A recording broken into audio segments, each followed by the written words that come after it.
The bean project was introduced in Bushenyi district due to the problem of bean root rot disease. The bean crop of theirs were affected by this disease.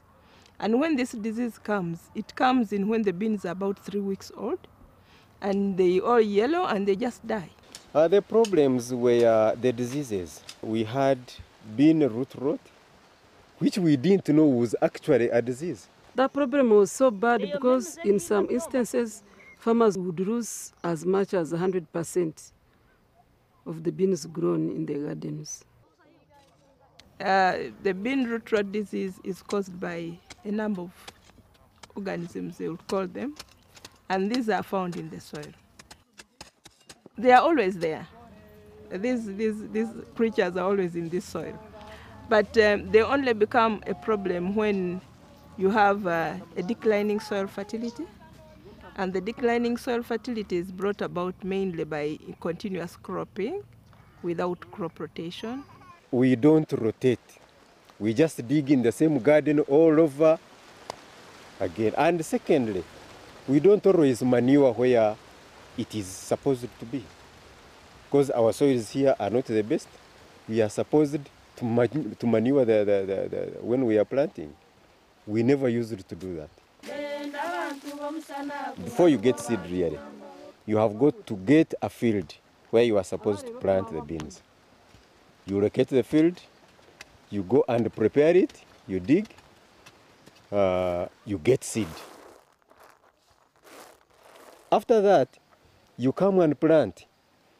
Planting has a little bit of hard work because we plant in lines.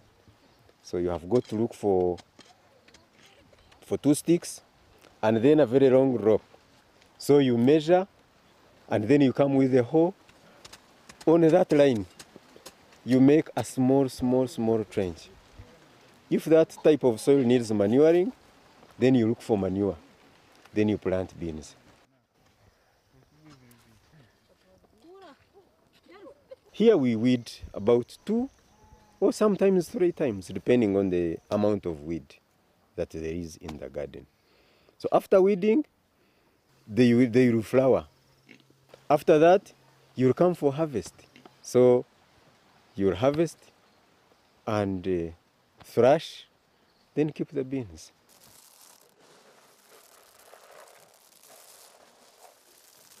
The partners involved were Namlonge Research Institute, the beans program, Bushenyi Local District Administration, and the farmers and the farmer groups. The farmers are taught by a variety of methods. One, sensitization and introduction of the project is done in the classroom. Then from there, we go and carry out demonstrations and trials in the farmers' fields. And farmers participate in doing all this.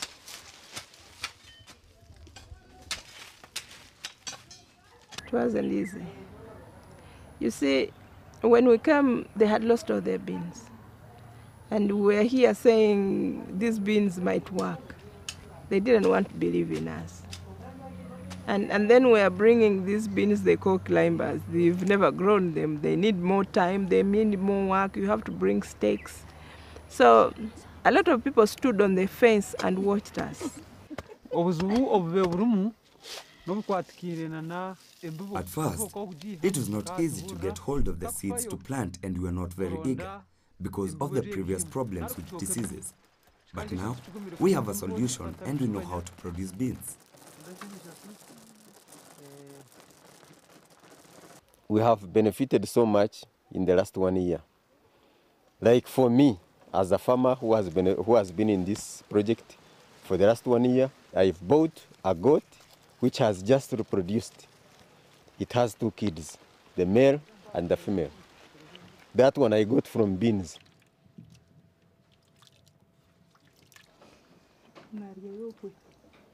We have improved our nutrition, and we have had even rabbits got from this project. You know, one rabbit can give you 10 young ones. And my children have gone to school. In this project, what is good, when we started we didn't have any money in our group, but now we have opened up an account in our village bank as members, and we have also started to increase our land by buying nearby plots.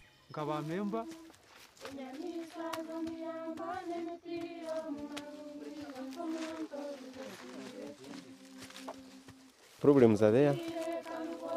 At first we didn't get seed in time.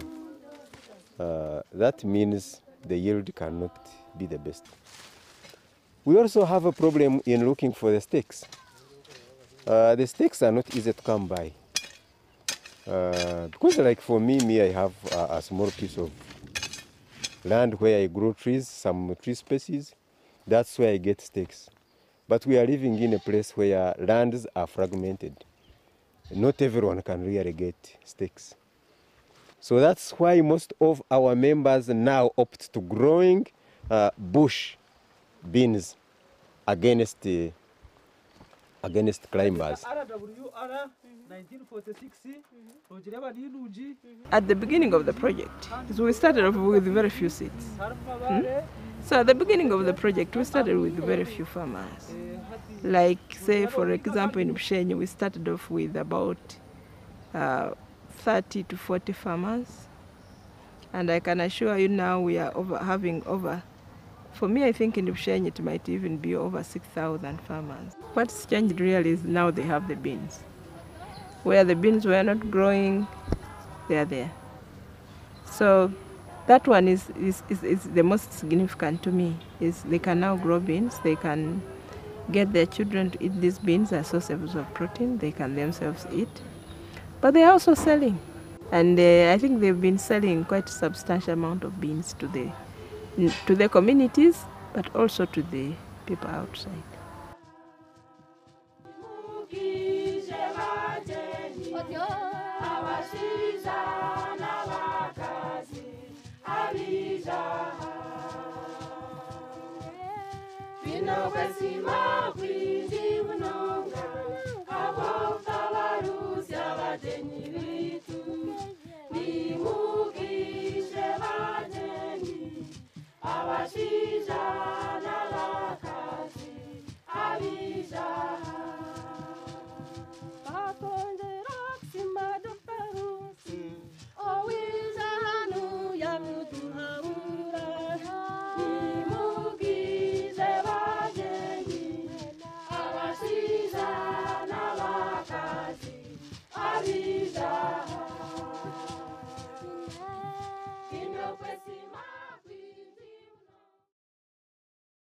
On that